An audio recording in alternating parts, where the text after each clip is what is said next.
আসসালামু আলাইকুম এভরিওয়ান, চলে আসলাম আরো একটি ইন্টারেস্টিং ভিডিওতে। অলরেডি টাইটেল ও থাম্বনেল দেখে বুঝিয়ে গিয়েছেন যে আজকের ভিডিওটা কিসের উপর হতে চলেছে। আপনারা ঠিকই ধরেছেন। আজকের ভিডিওতে আপনাদেরকে দেখিয়ে দিব কিভাবে আপনারা চাইলে অন্য কারো প্রোফাইলে টপ ফ্যান হবেন, অথবা আপনি চাইলে যে কাউকে কিভাবে টপ ফ্যান বেচ দিবেন। সুপ্রিয় দর্শক, আপনারা অনেক সময় লক্ষ্য করেন যে কারো কমেন্ট বক্সে কমেন্ট করার সময় দেখবেন কারো নামের উপর টপ ফ্যান লেখা ওঠে। এই বেসটা আপনারা কিভাবে দিবেন অথবা অন্য প্রোফাইল থেকে এটা কিভাবে নেবেন, সেই বিষয়টা হয়তো অনেকেই জানেন না। ইন্ডিয়া থেকে একটি আপু আমাকে মেসেজ করে বলেন যে ভাই টপ ফ্যান বেস কিভাবে দিতে হয়, এই বিষয়টা আমি জানি না, আমাকে একটু জানিয়ে দিলে ভালো হয়। সো আজকের ভিডিওতে আমি পুরোপুরি আপনাদেরকে দেখানোর চেষ্টা করব কিভাবে আপনারা টপ ফ্যান বেস অন্য প্রোফাইল থেকে নেবেন, অথবা আপনি চাইলে অন্যকে কিভাবে দিবেন। তো কথা না বলে চলুন মূল ভিডিওটি শুরু করা যায়। তো ভিডিওটি শুরু করার আগে ছোট্ট একটা রিকোয়েস্ট, আপনি যদি আমার চ্যানেলে নতুন দর্শক হয়ে থাকেন তাহলে প্লিজ আমার চ্যানেলটি সাবস্ক্রাইব করে পাশে থাকা বেল আইকনটি বাজিয়ে দিবেন। আর অবশ্যই আপনি যদি আমার ফেসবুক প্রোফাইল থেকে ভিডিওটি দেখে থাকেন তাহলে ফেসবুক প্রোফাইলটি ফলো দিয়ে সাথে থাকবেন, কেননা প্রতিনিয়ত এমন আর অনেক ইন্টারেস্টিং ভিডিও আসতে চলেছে যা আপনার জন্য কাজে আসতে পারে। অতএব আমার ফোনের স্ক্রিনটি ফলো করুন, এই দুইটা বিষয় খুব সহজেই জানতে পারবেন।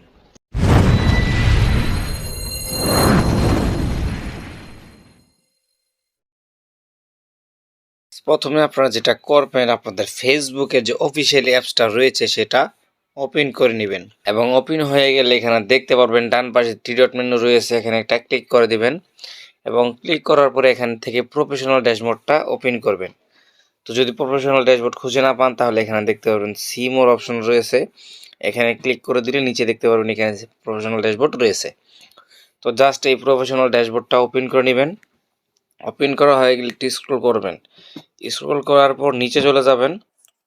নিচে যাওয়ার পরে এখানে দেখতে পারবেন ফ্যান এঙ্গেজমেন্ট একটি অপশন রয়েছে। যদি আপনারা না পান তাহলে যে এখানে নিচে সি মোর অপশন রয়েছে, এখানে ক্লিক করার পর এখানে একটু কাটাকাটি করলে আপনারা এটা পেয়ে যাবেন।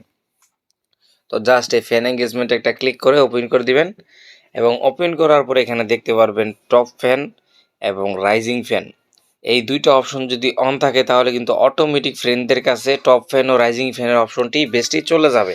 তো এখন কথা হচ্ছে, আপনি যদি কাউকে রাইজিং ফ্যান অথবা টপ ফ্যান বেস দিতে চান তাহলে কিভাবে দিবেন। সুপ্রিয় দর্শক, টপ ফ্যান বেস কিন্তু অটোমেটিক ফেসবুক দিয়ে থাকে যদি এই উপরে দুইটি সেটিংস অন থাকে। অতএব এই দুইটা সেটিং যদি আপনি অন না করে রাখেন তাহলে কিন্তু কখনোই আপনাদের ফ্যানদেরকে টপ ফ্যান অথবা রাইজিং ফ্যান বানাতে পারবেন। তো এই দুইটা সেটিংস অন থাকাকালীন যদি কেউ আপনার টপ ফ্যান বেস পায় বা কেউ যদি টপ ফ্যান হয় আপনাদের প্রোফাইলে, সেক্ষেত্রে তাকে কিন্তু আপনি চাইলে খুব সহজে অ্যাপ্রিসিয়েট জানাতে পারবেন। তো এটা কিভাবে করবেন চলুন দেখিয়ে দিচ্ছি।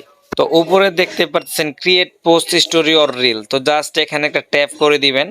তো ট্যাপ করা হয়ে গেলে এখানে এমন একটি ইন্টারফেস শো করবে যেখানে দেখতে পারবেন নিউ টপ ফ্যান্স। তো সুপ্রিয় দর্শক, প্রথমে আপনারা দেখতে পাচ্ছেন একজন সিলেক্ট করেছে ফেসবুক, এখানে কিন্তু সে আমার নতুন একজন টপ ফ্যান। তো ওনাকে আমি কিভাবে অ্যাপ্রিসিয়েট জানাবো তার জন্য ডান পাশে দেখতে পাচ্ছেন এডিট অপশন, এখানে একটা ক্লিক করে দিব, এবং ক্লিক করার পর নিচে দেখতে পাচ্ছেন ডান অপশন। তো জাস্ট এখানে যে একটা ক্লিক করে দিই, ওনার কাছে কিন্তু একটা অ্যাপ্রিসিয়েট নোটিফিকেশন চলে যাবে, যেটা আপনি খুব সহজেই দেখতে পারবেন। দ্বিতীয় বিষয় যেটা হচ্ছে, আপনি অন্য কারো প্রোফাইলে কিভাবে টপ ফ্যান হবেন। ভিউয়ার্স, আপনি যত বেশি লাইক কমেন্ট শেয়ার করবেন একজনের প্রোফাইলে, কন্টিনিউসলি যদি কারো প্রোফাইলে লাইক কমেন্ট শেয়ার করতে থাকেন তাহলে কিন্তু এই ধরনের নোটিফিকেশন পাবেন, যেখানে দেখতে পারবেন লেখা আছে ইওর রাইজিং ফ্যান বেজ। তো এখানে কিন্তু টপ ফ্যান বেজও হতে পারে। তো জাস্ট আমি দেখিয়ে দিচ্ছি মার্কিং করে, জাস্ট এখানে যদি আমি একটা ক্লিক করি, ক্লিক করার পর এখানে দেখতে পাচ্ছেন অ্যাকসেপ্ট বেজ। আমি যদি জাস্ট অ্যাকসেপ্ট বেজে ক্লিক করে দিই, ওনার প্রোফাইলে আমি রাইজিং ফ্যান হয়ে যাব। তো ভিউয়ার্স, এই ছিল আজকের ভিডিও। আজকের ভিডিওটি আপনাদের মাঝে কেমন লেগেছে অবশ্যই কমেন্ট বক্সে কমেন্ট করে জানাতে ভুলবেন না। আর অবশ্যই এই রিলেটিভ যদি কোনো কিছু জানার থাকে তাহলে অবশ্যই আমার কমেন্ট বক্সে কমেন্ট করবেন। ধন্যবাদ।